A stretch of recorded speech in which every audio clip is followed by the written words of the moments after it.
Stephen Kinnock. Thank you. Thank you very much, Mr. Deputy Speaker. I'd like to pay tribute to all those colleagues who've taken the time to speak today, and particularly like to pay tribute to the Chair of the Select Committee and to my honourable friends, the members for Ellesmere Port, Birmingham Hall Green, Stretford and Urmston, Newport West, Tamworth and Rutherglen Glen and Hamilton West, who made really excellent contributions to this debate. Mr. Deputy Speaker, it's crystal clear that the money being wasted on this fantasy, this fixation that the benches opposite choose to indulge in, would be far better spent on proper investment in a cross-border police unit and a security partnership with Europol to go after the criminal gangs upstream, smash those gangs and stop the boats getting in the water in the first place. That is what the Labour Party has spent the last year urging the Prime Minister to do. That is what we would do in government to help end this Tory small boats chaos. And yet the Prime Minister has instead chosen to bury his head in the sand and to double down on failure. Mr. Deputy Speaker, the Rwanda farce is so riddled with absurdity that it's difficult to know where to start. But perhaps the most absurd aspect of all of this is that the Prime Minister and the Home Secretary actually agree with the Labour position on this whole sorry mess. They are Rwanda sceptics, Mr. Deputy Speaker. They are non-believers. Last week it emerged that when he was Chancellor and during his leadership bid, the Prime Minister privately indicated that he had profound concerns over the value for money and the workability of this harebrained Rwanda scheme. The deterrent won't work, he wrote. How extraordinary, then, that he's now staking his entire premiership on a scheme that he doesn't even believe in. How humiliating it must be for him to know that his backbenchers are pushing him around. They're calling the shots. Because when all is said and done, what has the Tories' farcical Rwanda fixation delivered? They've sent 3 Home Secretaries to Rwanda, but not a single asylum seeker. There's been plenty of pie in the sky, Mr. Deputy Speaker, but not a single plane in the sky.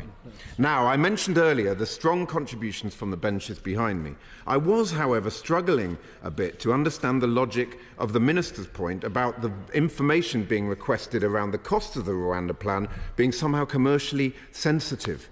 Because the government were all too happy to reveal that they're forking out £500 million on paying the French police to puncture dinghies on the beaches of Calais. And the Permanent Secretary told the Public Affairs Committee that the Public Affairs Committee that the Rwanda-related costs will be revealed in the accounts in July. Why not just reveal them now? What are they afraid of?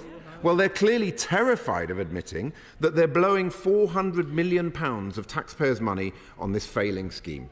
They should fess up and reveal what the real costs are, both in terms of what it will cost to fly each individual asylum seeker halfway around the world and what it will cost in terms of processing and related support. We know it's at least £169,000 per asylum seeker, but if they can confirm, is it even higher, £200,000 or more, as was said earlier? What have they got to hide? Well, perhaps we know what they've got to hide, that this Rwanda plan is unaffordable and unworkable. Even if flights take off, they will be about 1% of the 30,000 channel crossers at a maximum. That's not even going to scratch the surface of the people smugglers' business model. And meanwhile, more than 100,000 asylum cases are unresolved, despite the deceitful nonsense the Prime Minister puts out on social media. Nearly 400 hotels being used for asylum seekers, a number that's gone up, not down under this Prime Minister. 56,000 asylum seekers languishing in those hotels, costing the taxpayer a staggering £8 million a day. We need transparency on this. We need transparency around the issue of withdrawn claims. Astonishingly, 1/3 of the recently processed asylum claims that the Prime Minister has been boasting about clearing, and yet they haven't even been processed properly. As an exercise in the politics of smoke and mirrors, this is surely without parallel. Did the Prime Minister and the Home Secretary seriously think that nobody would notice? Did they seriously think they could pull the wool over the eyes of the British public? What an insult to the intelligence of the electorate. They should come clean to the British public with a full breakdown of the 35,000 withdrawn claims. Who are they? Where are they? Are they simply reapplying, or are they drifting away into the underground economy, never to be heard of again? Last summer, the Conservative member for South Thanet described this trend as an amnesty by the back door. Is he right? The Minister must come clean on these points. So, Mr. Deputy Speaker, We need a serious plan. We need the end of these headline-grabbing antics. We need common sense, hard graft, and international cooperation, as has been set out in Labour's five-point plan for the last year.